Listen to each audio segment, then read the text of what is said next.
Hey, what's up, you guys? I want to thank you all for tuning in to RPG Red Bull Galaxy. And for today's video, I want to talk about something very interesting. Okay, I want to talk about the idea that women and people in general will treat you the way that you allow them to treat you. Now, I know it sounds very cliche and sounds like one of those Hallmark cards or one of those memes that people would share on the internet, but I wanted to actually share some real life examples as to how this has worked for me. Okay, I want to share with you all both an instance in a professional sense, and then also share with you all how this has happened to me in my personal life. So what happened once, this is a couple of years back, we're talking about the year 2007. So what's that, 12 years ago? It's now 2019. So I was still working for the University of Cape Town, but I had some kind of a side hustle going on. I was also a model scout. Okay, so my job was actually to go up to beautiful girls and to ask them if they would be keen to work as a model, and I would give them my card, and I got paid. I mean, I get paid some good money for that. And contrary to what a lot of you may think, it's actually not a very glamorous job. It's actually more stressful than what it is worth. And to give you an idea, you've constantly got to be scouting the university and places where hot chicks would hang out, like bars and clubs, etc. So it wasn't so much that freaked me out, because I had no approach anxiety, and that was one of the reasons I got the job. But really, what freaked me out more was the fact that you always had to look for certain qualities. You always had to look for certain characteristics. For example, these girls always had to be at least minimum of 172 or 173 centimeters. They had to be quite thin and skinny, and they had to have a certain kind of look in their face. Okay, so when you're constantly scrutinizing people and you're constantly looking at them, you've got to project a certain aura of confidence, and I had no problem with that either. But at some point, constantly measuring people up and constantly looking at their height and constantly looking to see if they had a certain fit, and at the same time maintaining your professionalism and also not coming across as a creep, and always having to be in character no matter where you go. Even if you just wanted to go to the mall to go buy something to eat, you always had to keep your eye out and see maybe there's some chick that walked past. And a lot of the times the chicks I went up to, they sometimes would tell me they're with an agency already, and that kind of would further validate the fact that they were with an agency already, that you were kind of going after the right goals.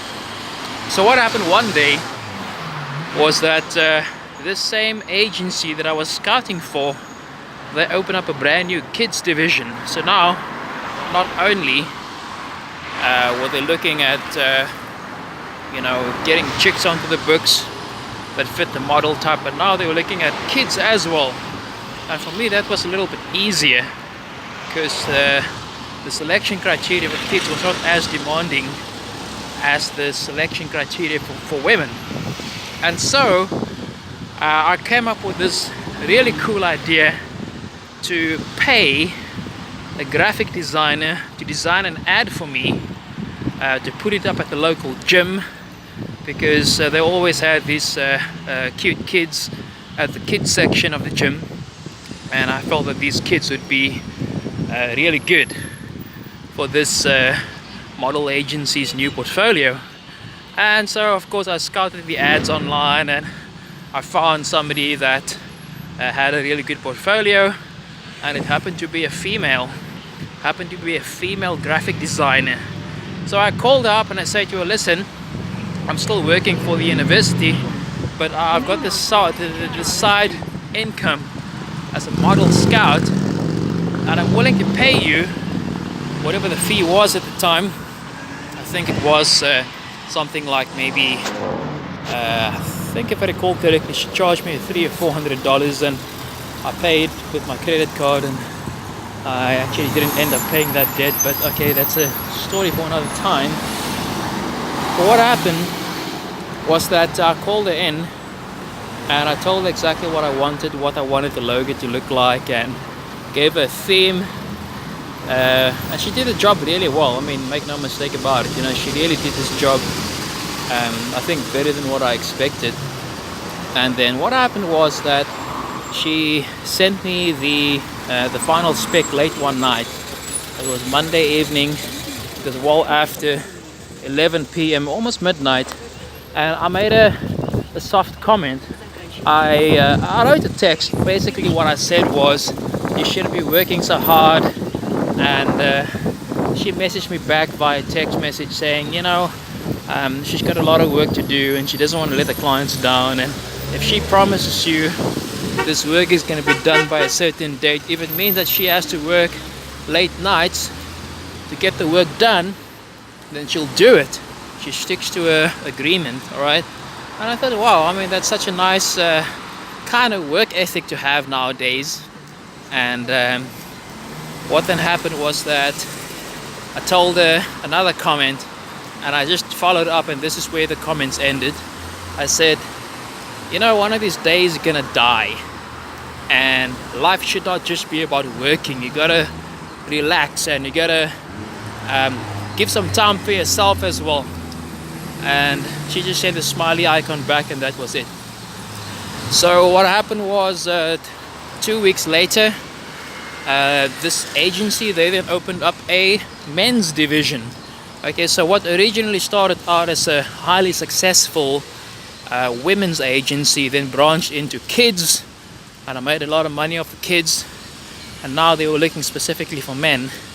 And funny enough, it turns out that the men that I was scouting, they were actually more impressed with the quality of the men, and they said to me, Nazim, we want you to stop scouting the women, we want you to stop scouting the kids, because the quality men you bring in are like 9s and 10s.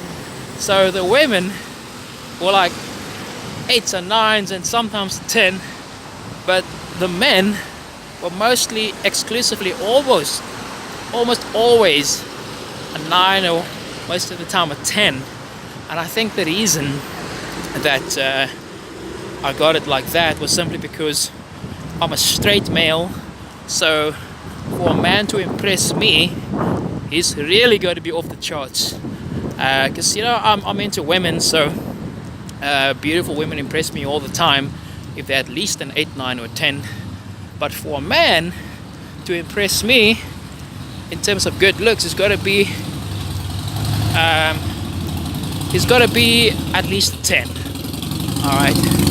So then what happened, and this is where I want to share with you all the lesson. I was just giving you guys the premise or the backdrop for the last 8 to 9 minutes.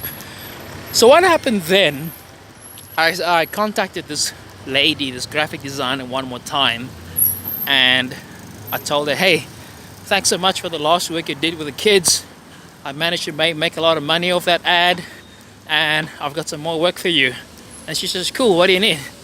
And I said, yeah, I need another ad, this time not for kids, for men. So please, would you design the logo as follows? Use this kind of font, these kinds of colors. She says, no problem. And you know, she always had this policy of getting work done within 24 hours. You know, that's a motto. And of course, again, this happened to be the Monday morning that I sent the brief, and I expected the work to be done by that same Monday evening, as per her promise. And then she sends me an email, not even a text message to my phone. She sends me an email the Tuesday morning at about 11 a.m. saying, "I'm so sorry, Nazim, but I had a lot of clients work that I had to do last night. I'll send it to you tomorrow morning." Now, her motto is that if you send her a spec the same morning before 10 a.m., in other words, if you sent her a spec at either 8 or 9 a.m. on any given morning of the week, that you'll get the work done that same evening before midnight. Okay, that's a policy. But yeah, what happened this time was that I contacted her at 9 a.m. the Monday morning. Remember, this was second job now. This was the men's ad. I contacted her at 9 a.m. Monday morning. She then replies, not Monday evening, with the job done like she was supposed to, but she contacts me on Tuesday morning at 11 a.m., a whole day later, saying that she'll only have it done on Wednesday morning. You see, and what I take home from this was that I told her she must not work so hard, and that life is meant to be enjoyed, and that you need to treat yourself to a break when you deserve it. And then what she did was that she actually took advantage of me. I taught her that it's okay for her to treat me in this manner. And just in case you guys are wondering, over here, this is the Black Sea. I'm in Sochi, Russian Federation, Krasnodar Krai. It's getting quite warm. It's just after 6 p.m. It's so beautiful. It's one of the reasons I decided to come and live out here. But yeah, just so you know, that's what you're looking at, the Black Sea. So coming back to what I was saying, this lady, she slacked down on a commitment to me. And not only that, not only is she 48 hours late, but she's got the audacity to tell me that the reason she's late is because other clients were taking up her time.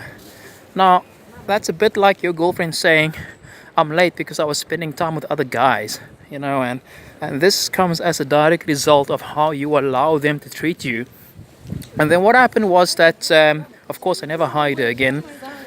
Another instance of women treating me badly was where I once met this beautiful blonde girl at the gym, and I, like an idiot, offered that she could train with me because I was a personal trainer, but I wasn't working for the gym. I happened to be certified as a personal trainer, but I no longer worked in the industry. Long story short, she took me up in the offer, trained with me for a few months. I never got anything in return. And then as soon as she met another hot guy that was much, much taller than me, I'm 5'10", by the way, 178 centimeters. What then happened was that after about 6 months, she met a tall rugby player, about 6'3" in height, and a lot more muscular than me, and she just told me, "Thanks for the training, and I want to do my own thing." And my own thing meaning that she wants to train with a very tall, strong, muscular guy. I mean, I'm not out of shape. I'm quite in shape. I'm quite athletic myself, but he was just a lot more in shape as a professional rugby player, and I allowed her to take advantage of me, and that's what happened there. So guys, what I'm saying here is that, not to make a long video out of this, just know that people are going to treat you the way that you allow them to treat you. And if you think for one moment that they should treat you in a certain way that you want to be treated just because it's the right thing to do, or because it's the nice thing to do, or the polite thing to do, you're going to be very upset. You're going to be quite angry at the outcome, because some people, they just don't have any sense of morality, any sense of pride. And most people, if you allow it, if you give them your hand, they're going to take your arm. Oh my god, look at that. Almost looks like a mushroom cloud. Nuclear fusion, if you may, except that it's not. So guys, just know that If you want to be treated with respect, don't give people a reason to disrespect you. And if they do, cut them out of your life completely. Okay, cut them out, because if you keep allowing people to do this to you, it's going to start eating at your self-esteem. And as a high value male that's on his purpose, I want you all to know that you are worth so much more than that. So just have more respect for yourself. Never allow people to disrespect you like this by allowing them to treat you with disrespect. And if they do, they've got absolutely no place in your life. I hope you guys enjoy this video. Hit the like button, hit the subscribe button, and even after you've clicked the like button, just be sure to hit the notification bell on the right. Have an awesome day. Love you all from Russia. Trust not I cry. This is RPG signing out.